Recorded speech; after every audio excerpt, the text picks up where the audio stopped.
Bonjour Marc Fesneau. Bonjour. Vous êtes le patron du groupe Modem à l'Assemblée nationale, vous êtes député du Loir-et-Cher. En ce moment, on regarde l'actualité du gouvernement et on voit une sorte de déséquilibre se dessiner. Que faut-il faire sur les aides sociales, un couac sur les 80 km/h, le glyphosate voté alors que, etc. etc. D'où vient cette désynchronisation de la majorité ? Je ne suis pas sûr qu'il y ait une désynchronisation. Il y a des moments où il y a des débats. C'est autour des aides sociales et de ce qu'est le volet social de l'action gouvernementale. Pour le reste, c'est l'avis des textes et ça doit nous interroger sur le sens qu'on doit donner à chaque texte pour pas que ressortent des éléments, sur, par exemple le glyphosate, qui n'étaient pas centraux dans le texte, à vrai dire, sur ce texte également. Mais ça n'était pas le cas.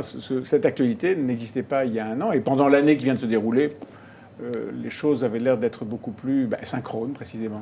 Oui, mais je crois que c'est l'exercice du pouvoir qui fait ça. Il y a des textes qui se sont passés dans de très bonnes conditions. On a la formation professionnelle et l'apprentissage qui vont être débattus cette semaine. Le débat a commencé hier soir et je pense que ça se passe dans de très bonnes conditions. Alors il y a des sujets qui sont plus émotionnels.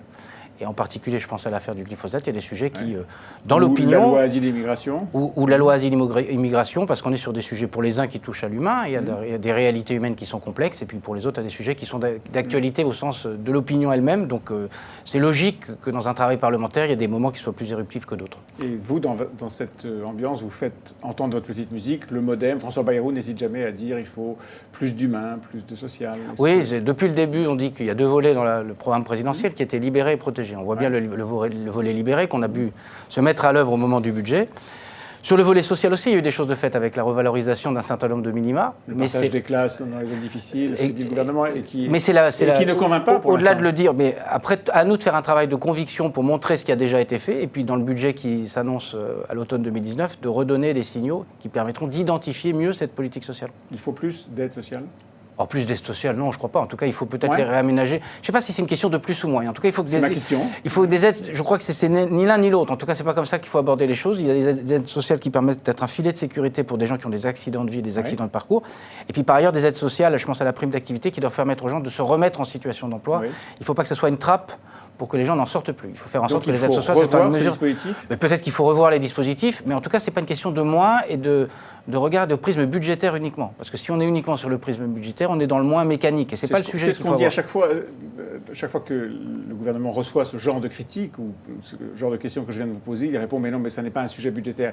C'est aussi un sujet budgétaire. Non, mais c'est aussi un sujet budgétaire, puisqu'on a besoin de réguler budgétairement les choses. Moins de dépenses pour les aides sociales ? Mais pas forcément. Moi, je pense que c'est comme la révision des politiques publiques. C'est comme l'objectif de 2022. Si on commence par se dire l'objectif c'est de réduire de 1, 2 ou 3 milliards, on tronque le débat qu'on doit avoir. Le débat qu'on doit avoir, c'est comment fonctionne la puissance publique, en quoi c'est utile, en quoi c'est inutile parfois et comment on réoriente. Et après, on verra si ça a des conséquences budgétaires.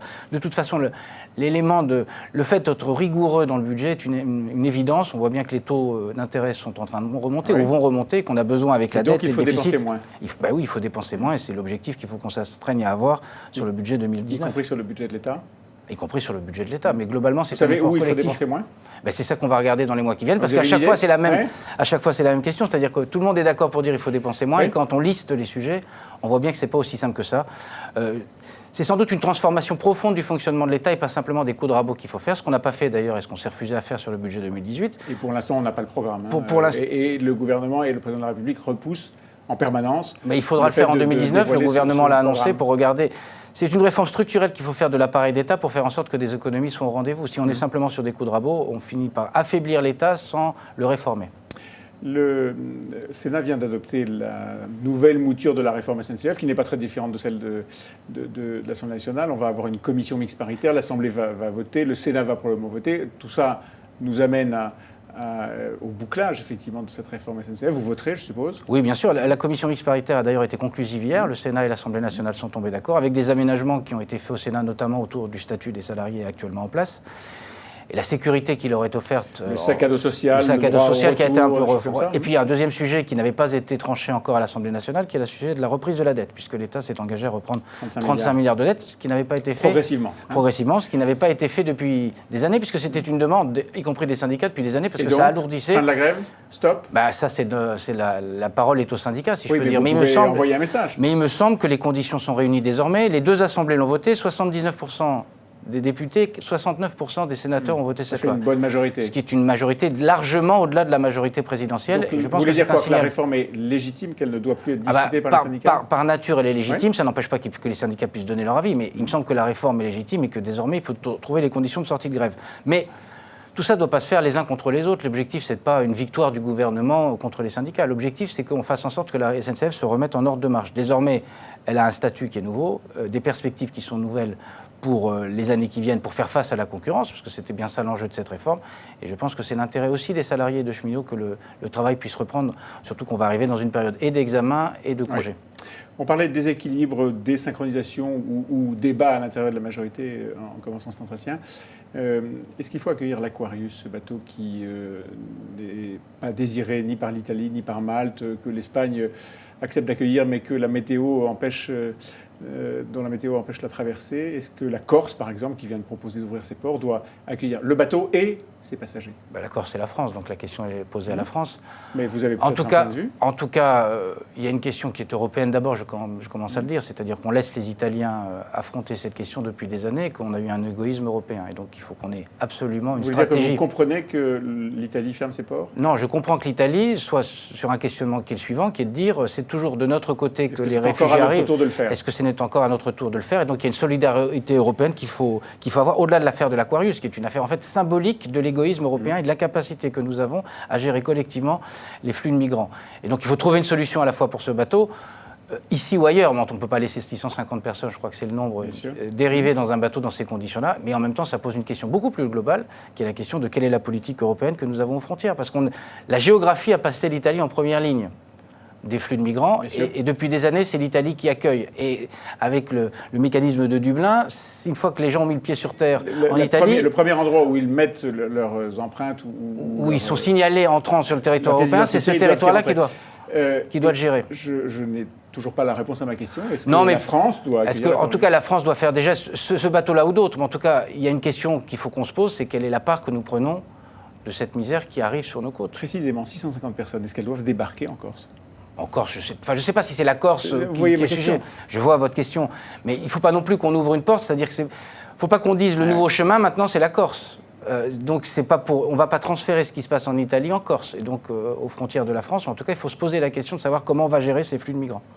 Dans le même genre de sujet, de façon très large, les questions liées à la religion, le rapport à la religion et les dérives que certaines religions peuvent provoquer. Medine, chanteur de rap, projette de faire un concert au Bataclan. Beaucoup de gens s'émeuvent du fait que les paroles de certaines de ses chansons sont extrêmement violentes à l'égard des laïcards, en tout cas des non-musulmans, on peut le supposer. Est-ce qu'il faut interdire ce concert ? Alors, par nature, je n'aime pas qu'on interdise des concerts. En même temps, le Bataclan est devenu un lieu chargé de symboles pour les raisons que nous savons les uns et les autres, malheureusement. Et donc, il faut faire attention dans les programmations à faire en sorte que ça ne puisse pas choquer les gens. Alors, ceci dit, j'ai entendu aussi une des associations de victimes qui a dit que le Bataclan était le Bataclan et qu'ils étaient maîtres de leur programmation. C'est peut-être les victimes qu'il faut entendre, savoir ce qu'elles en disent, elles, parce que c'est elles qui peuvent être choquées au premier chef. Mais cette affaire de programmation, on l'a sur ce sujet-là, mais on l'a sur d'autres, c'est qu'est-ce qu'on accepte d'avoir dans les salles et quels symboles on doit véhiculer. Donc, je pense que c'est une question pour les organisateurs et pour les responsables du Bataclan que de faire en sorte que la programmation... Mais donc ça ne vous choque pas, s'ils décident de le faire, ça ne vous choque pas?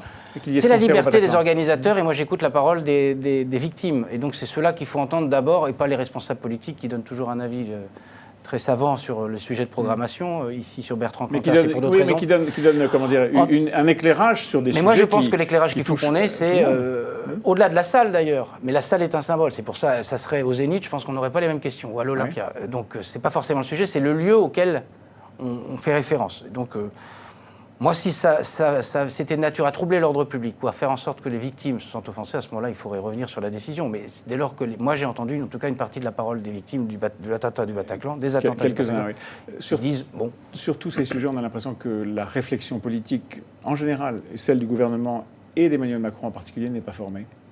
Si, enfin, sur ces sujets de laïcité, vous voulez dire rapport à l'islam, laïcité... Mais de toute façon, on a une question devant nous, c'est le rapport à l'islam, et de faire en sorte que nous puissions... organiser une république qui permette à la fois à chacun d'exprimer sa religion et qui se fasse dans le cadre républicain. Et c'est vrai que, je ne sais pas si l'opinion est formée ou pas formée, simplement c'est un travail de longue haleine pour faire en sorte qu'on arrive à faire cohabiter les religions et on arrive à faire en sorte que chacun puisse exprimer sa religion, mais dans un cadre qui est le cadre de la République. Donc ça, c'est devant nous. Ça, c'est absolument devant nous. Merci Marc Fesneau. Merci.